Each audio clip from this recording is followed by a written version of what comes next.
안녕하세요.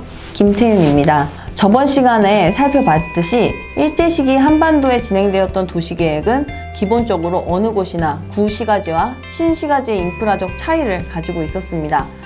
식민지 수도로서 기능한 경성이 아닌 평양의 경우에도 일제 말까지 경공업지대, 공업도시적 성격을 강하게 가지고 있었습니다. 오늘은 이렇게 공업도시적 성격을 지니고 있었다고 알려진 평양이 어떠한 과정으로 수도가 되어가는지를 살펴보도록 하겠습니다. 사실 북한은 해방 직후부터 평양을 수도라고 상정하지 않았습니다. 왜냐하면 북한의 입장에서도 수도는 서울이었거든요. 그래서 사실상 1970년대가 돼서야 평양은 이제 헌법 안에서 수도로 인정받게 되는데요. 다만 평양은 서울처럼 특별시로 지정되어서 수도처럼 기능하기는 하였습니다. 평양이 처음 북한에서 특별시라는 것으로 인정받은 것은 1946년 북조선 임시인민위원회 제2차 확대위원회에서 결정된 것이었는데요. 이때 결정 71호로 평양시 특별 지정에 관한 결정을 채택하면서 이때부터 평양은 특별시로서 그 위상을 가지게 됩니다. 이 조치가 의미하는 바는 평양시 인민위원회를 평양남도에서 분리하여 중앙 정권에 직속시키는 것이었고, 이를 통해 1946년 9월 5일부터 평양시의 행정주권은 평양남도 정권 기관에 있다라는 것을 규정하는 것이었는데요. 그래서 이때부터는 행정체계를 갖추고 중앙정권에 직속되게 됩니다. 또한 1946년 9월 16일에는 북조선 임시인민위원회 결정 제80호에 의해서 일제시대 때 마무리하지 못했던 시행정구역이 확대되는데요. 지도를 보시면 평양남도, 대동군 임원면, 탄광마을들이 새로 평양시에 속하게 되고 범위 또한 확대되게 됩니다. 이렇게 행정구역을 종합적으로 정리한 결과 평양시는 중구 28개리, 동구 23개리, 서구 20개리, 북구 12개리, 4개의 구와 83개의 리동을 포함하게 되었고, 이때 당시 인구는 38만 1000명이었다고 합니다. 이렇게 행정구역이 개편되고 특별시로 지정받은 평양은 북한의 중심 도시로서 인정받고 이때부터 도시를 건설하게 되는 과정을 경험하게 됩니다.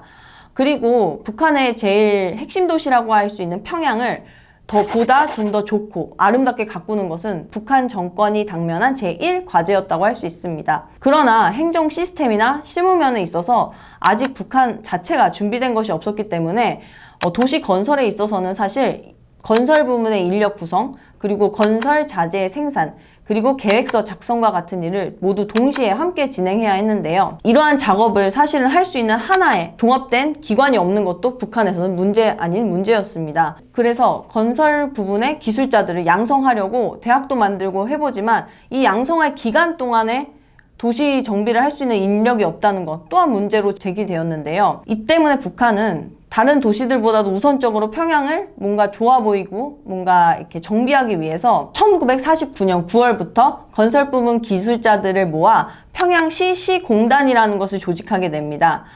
이 이후 평양시 공단이 중심이 되어서 여러 가지로 평양의 도시계획을 정비하게 되는데요. 그리고 이렇게 정비하는 과정을 통해서 평양은 점점 북한의 수도로서 기능하게 됩니다. 이들이 중심이 되어 한 도시 계획의 첫 사업은 다음 시간에 설명할 최초의 토목 사업이었던 보통강 개수 사업이었는데요. 이 외에도 시공단은 당시 지어지기 시작했던 대학 병원이나 대학, 그리고 각종 청사들의 건물들을 설계하는 작업을 담당하였습니다. 1945년에 조직되었던 이 평양시 시공단은 1946년 2월 평양시 인민위원회 도시경영부 토목과로 한 차례 이름을 개편하고, 평양시 인민위원회 도시경영부 토목과는 구성 인원이 10명 정도로 조직되어 있었으며 그 아래에 건축계, 토목계, 측량계를 두고 평양시에 대한 본격적인 측량 사업에 돌입했다고 보시면 될 것 같습니다. 이 도시경영부 토목과에서는 모란봉 극장과 해방탑, 그리고 북조선인민위원회 10국 청사, 제7인민학교, 보통강 개수 작업에 대한 조사 측량 작업을 실시했는데요. 아무래도 이 시기까지는 도시경영부가 토목사업에 집중하고 있었기 때문에 어떠한 도시계획의 큰 틀보다는 문제가 생기거나 아니면 보수가 필요한 각종 건축물이나 제반 시설들의 계획을 집중했다고 볼 수 있겠습니다. 1947년 2월에는 설계만을 전문적으로 하는 평양시 설계사무소가 조직되는데요. 평양시 설계사무소는 현재 평양의 도시설계기관의 전신격이라고 할 수 있는 시설이라고 보시면 되겠습니다.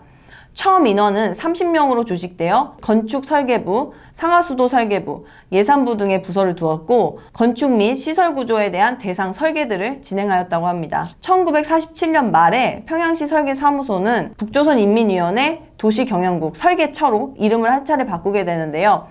북한이 정권을 수립한 이후 1948년 이후에는 도시경영성의 설계관리처로 조직이 또 한 번 개편됩니다.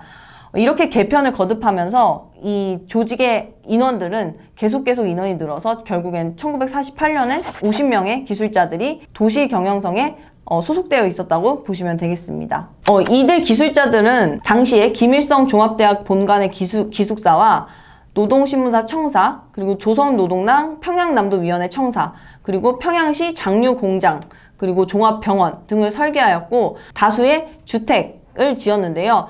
북한에서는 이 주택을 살림집이라고 표현합니다. 그래서 살림집들을 설계해 나가면서 해방 직후에 도시 정비를 위한 하나의 준비 작업들을 착착착 진행해 나갔다고 보시면 될 것 같습니다. 지금까지 해방 직후 평양이 북한에서 어떤 위치의 도시였는지, 그리고 도시 정비 기구는 어떻게 발전을 거듭하였는지를 알아봤는데요. 오늘은 신축된 건물들을 위주로 알아봤다면 다음 시간에는 이 건물들 위주가 아니라 그 도시를 구성하는 광장이라든지 공원 같은 것들이 어떻게 형성되었는지를 좀 더 깊게 알아보도록 하겠습니다. 오늘 강의는 여기까지입니다. 감사합니다.